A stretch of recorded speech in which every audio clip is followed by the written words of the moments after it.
Hi friends, welcome to தகவல் மையம் channel. இந்த வீடியோல நம்ம என்ன பார்க்க போறோம் அப்படின்னா நவம்பர் மாசத்துல 4 நாட்களுக்கு உங்களுக்கு வாக்காளர் சிறப்பு முகாம் வந்து எல்லா மாவட்டத்திலையும் எல்லா வாக்குச்சாவடிகளையும் நடக்க போகுது. நீங்களும் உங்களோட ஓட்டர் ஐடி புதுசா அப்ளை பண்ண போறீங்க இல்ல கரெக்ஷன் பண்ணணும் அந்த மாதிரி இருந்தாலும் இந்த முகாம்களை நீங்க யூஸ் பண்ணிக்கலாம். இந்த முகாம்கள்ல உங்களுக்கான அப்ளிகேஷன் ஃபார்ம் நீங்க ஃபில் பண்ணி கொடுக்குற மாதிரி இருக்கும். ஸோ எப்படி ஃபார்ம் வந்து ஃபில் பண்றது, என்னென்ன டீட்டெயில் கேட்டிருப்பாங்க, அதெல்லாம் எப்படி ஃபில் பண்றது அப்படின்றத இந்த வீடியோ மூலமா தெரிஞ்சுக்கலாம். முடிஞ்ச வரைக்கும் நிறைய பேத்துக்கு இந்த இன்ஃபர்மேஷனை ஷேர் பண்ணுங்க. வாக்காளர் சேர்ப்பு, நீக்கம், பெயர் திருத்தம், முகவரி மாற்றம் சிறப்பு முகாம்கள் என்னென்னைக்கு நடக்குது அப்படின்னா நவம்பர் மாசம் 4ஆம் தேதி நாளைக்கு முதல் முகாம் நடக்க போகுது. அதே மாதிரி 5ஆம் தேதி ஞாயிற்றுக்கிழமை 2 நாள் தொடர்ச்சியா இருக்கு. 4ஆம் தேதியும் 5ஆம் தேதியும். அதுக்கு அடுத்த முகாம் 18ஆம் தேதி சனிக்கிழமையும் 19ஆம் தேதி ஞாயிற்றுக்கிழமையும். மொத்தமா நவம்பர் மாசம் 4 நாட்கள் உங்களுக்கான சிறப்பு முகாம் அனைத்து வாக்குச்சாவடிகளையும் நடக்க போகுது.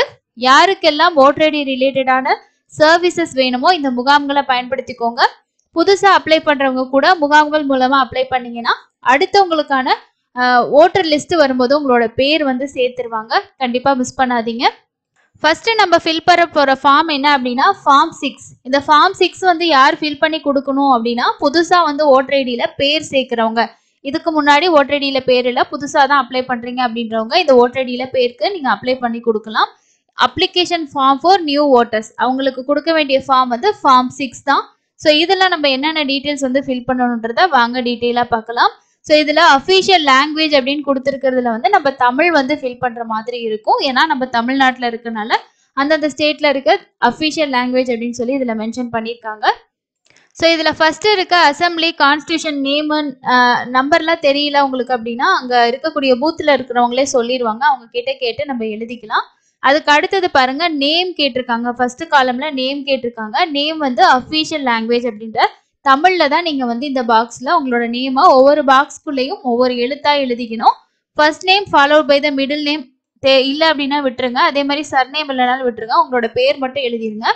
அதுக்கு அடுத்தது பாருங்க நேம் இன் இங்கிலீஷ்னு சொல்லி கேட்டிருக்காங்க. ஸோ இதுல 1Bல வந்து நீங்க இங்கிலீஷ்ல வந்து எழுதுற மாதிரி இருக்கும். So first name followed by the middle name அப்படின்ற மாதிரி இருக்கும். ஒவ்வொரு பாக்ஸ்லயும் உங்களோட நேம் நீங்க எழுதிக்கணும். ஸோ ஃபர்ஸ்ட் தமிழ்ல எழுதணும், அதுக்கு அடுத்தது இங்கிலீஷ்ல எழுதுற மாதிரி இருக்கும். அதுக்கு அடுத்தது சர்நேம் இருந்துச்சுன்னா இங்க நம்ம மென்ஷன் பண்ணணும். இல்லைன்னா இங்க ஃபாதர் நேம் அதுல கூட நம்ம சர்நேம் வந்து கொடுத்துக்கலாம். ஸோ நேம் அண்ட் சர்நேம் சொல்லிட்டு அஃபிஷியல் லாங்குவேஜ் அப்படின்னு சொல்லி கொடுத்துருக்காங்க பாருங்க. இதுல யாரோட பேரை நீங்க எழுத போறீங்களோ அவங்களோட நேம்க்கு முன்னாடி இருக்க பாக்ஸை நீங்க டிக் பண்ணணும். ஃபர்ஸ்ட் ஃபாதரா, மதரா, ஹஸ்பண்டா, ஒய்ஃபா அப்படின்றத முன்னாடி பாக்ஸ்ல நீங்க எப்படி ரைட் டிக் வந்து கொடுத்துக்கணும். அதுக்கு அடுத்து வந்து பாருங்க name and surname English in block letters அப்படின்னு கொடுத்துருக்காங்க. ஸோ இங்க இங்கிலீஷ்ல தான் நீங்க வந்து நேமும் சர்நேமும் எழுதுற மாதிரி இருக்கும். இப்போ உங்களோட அப்பா பேர் தான் நீங்க சர்நேமா எழுத போறீங்க, ப்ரூஃப்ல எல்லாம் அப்படிதான் இருக்குன்னா அதே நேம் நீங்க வந்து எழுதிக்கலாம். ஸோ இங்க வந்து இங்கிலீஷ்ல தான் எழுதணும். அதுக்கு அடுத்தது வந்து பாருங்க மூணாவதா கேட்டிருக்குது உங்களோட மொபைல் நம்பர் கேட்டிருக்காங்க. ஸோ இதுல மொபைல் நம்பர் நீங்க வந்து ஒவ்வொரு பாக்ஸ்லயும் உங்களோட மொபைல் நம்பர் எழுதிக்கோங்க. இதுல செல்ஃபா இல்லைன்னா ரிலேட்டிவா அந்த மாதிரி கேட்டிருப்பாங்க. ஸோ நீங்க ரிலேட்டிவ்னா கீழே இருக்கிறது அப்பா நம்பர்னா கீழே எழுதிக்கலாம், உங்க நம்பர்னா மேலே கூட எழுதிக்கலாம். அதுக்கு அடுத்தது இமெயில் ஐடி கேட்டிருப்பாங்க. கண்டிப்பா இமெயில் ஐடி கொடுத்துக்கோங்க. அப்பதான் உங்களோட ஓட்டர் ஐடி ஜெனரேட் ஆயிடுச்சுன்னா நீங்க இமெயில் ஐடிக்கு ஓடிபி மூலமாவோ மொபைலோட ஓடிபி வச்சு நீங்க வந்து டவுன்லோட் பண்ணிக்கலாம். வீட்டில் யாரோட ஓட்டர் ஐடியிலையும் கொடுக்காத ஒரு மொபைல் நம்பரா பார்த்து அப்டேட் பண்ணிக்கோங்க. அதுக்கு அடுத்தது ஆதார் டீட்டெயில்ஸ் கேட்டிருக்காங்க பாருங்க. இந்த பாக்ஸை நீங்க டிக் பண்ணிட்டு இங்க உங்களோட ஆதார் 12 நம்பரை நீங்க ஒவ்வொரு நம்பரா இதுல எழுதிக்கணும். என்கிட்ட ஆதார் கார்டு இல்லை அப்படின்னா நீங்க ரெண்டாவது ஆப்ஷனை டிக் பண்ணிட்டு டிக் பண்ற மாதிரி இருக்கும். I am not able to furnish my Aadhaar number because I don't have Aadhaar. என்கிட்ட ஆதார் இல்லை, அதனால நான் வந்து ஃபில் பண்ணலை அப்படின்ற மாதிரி சொல்லியிருக்காங்க. ஆதார் இருந்துச்சுன்னா இதை டிக் பண்ணிட்டு ஆதார் நம்பரையும் மென்ஷன் பண்ணிட்டீங்கன்னா ஓட்டர் ஐடி கூட ஆதார் வந்து லிங்க் ஆயிடும். அதுக்கு அடுத்தது ஜெண்டர் கேட்டிருக்காங்க பாருங்க. 6வதா மேலா ஃபீமேலா தேர்ட் ஜெண்டரா அப்படின்றத கொடுக்கணும். அதே மாதிரி உங்களோட டேட் ஆஃப் பர்த் ப்ரூஃப்ல கரெக்டா எப்படி இருக்கோ அதே மாதிரி கொடுத்துக்கோங்க. ஃபர்ஸ்ட் டேட்டு, அடுத்து மந்த், அடுத்து இயர் வந்து கொடுத்துக்கணும். அடுத்தது பாருங்க self attested copy of the document அப்படின்னு சொல்லி கேட்டிருக்காங்க. உங்களோட ஏஜ் ப்ரூஃப்கான டாக்குமெண்ட்ஸ். இப்போ 25 வயசு அப்படின்னா 25 வயசு பிலோ அப்படின்னா கண்டிப்பா நம்ம ஏஜ் ப்ரூஃப் வந்து கொடுக்கணும். அதுல வந்து உங்களுக்கு birth certificate, 10th 12th mark sheet இந்த மாதிரி கேட்பாங்க. இதுல லிஸ்ட் கொடுத்துருக்காங்க பாருங்க. அதுல என்ன நீங்க டாக்குமெண்ட் கொடுக்க போறீங்களோ அதுக்கு முன்னாடி டிக் பண்ணணும். நீங்க கொடுக்குற ஜெராக்ஸ்ல நீங்க ஒரு சைன் பண்ணி கொடுக்கணும். ஸோ அதுதான் self attested. Birth certificate, Aadhaar card, 10th 12th mark sheet, PAN card, அதுக்கு அடுத்து டிரைவிங் லைசன்ஸ், பாஸ்போர்ட், இது எல்லாமே உங்களோட ஏஜ் ப்ரூஃப்ல நீங்க ஏதாவது ஒன்று கொடுக்கலாம். எது கொடுக்குறீங்களோ அதுக்கு முன்னாடி டிக் பண்ணிக்கிங்க. அதுக்கு அடுத்தது any other document of proof of date of birth. இங்க கொடுத்துருக்க டாக்குமெண்ட்ஸ் எது இல்லை அப்படின்னா நீங்க என்ன டாக்குமெண்ட் கொடுக்குறீங்க வேற அப்படின்றத இங்க வந்து மென்ஷன் பண்ணோம். ஸோ இங்க கொடுத்துருக்கதே இருக்குன்னா பாக்ஸ்ல டிக் பண்ணிட்டு விட்டுற வேண்டியதான்.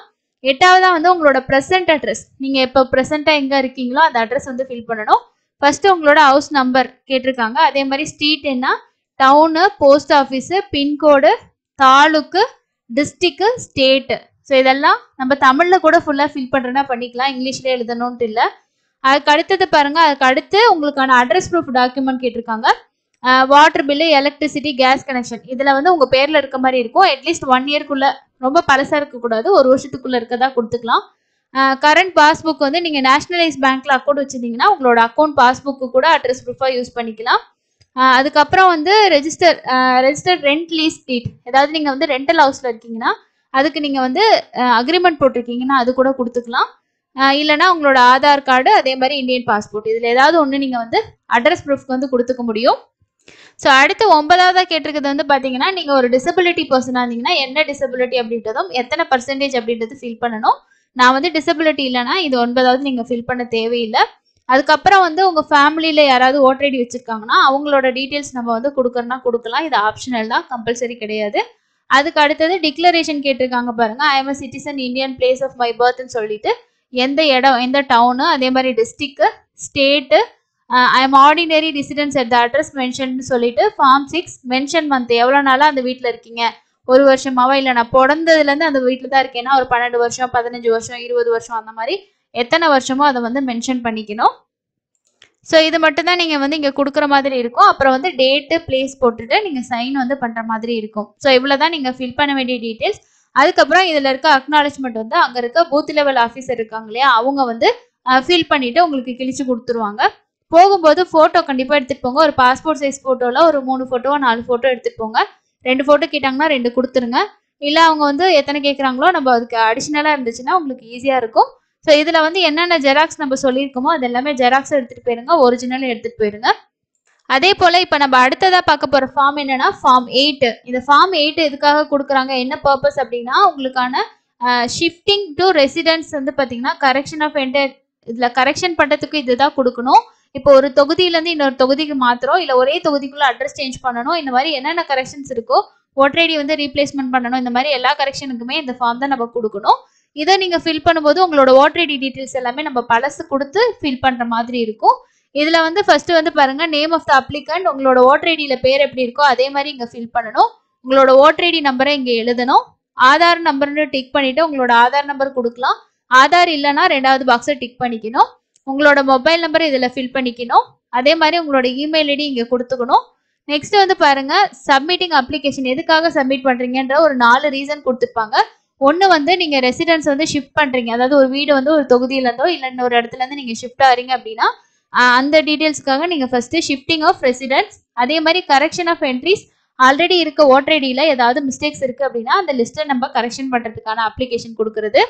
அதே மாதிரி ஓட்டர் ஐடி வந்து ஏதாவது கரெக்ஷன் பண்ணிட்டு ரீப்ளேஸ்மெண்ட் பண்ணணும், பழசாயிடுச்சு புதுசு மாற்றணும்னா அதுக்கு நீங்கள் கொடுக்கலாம்.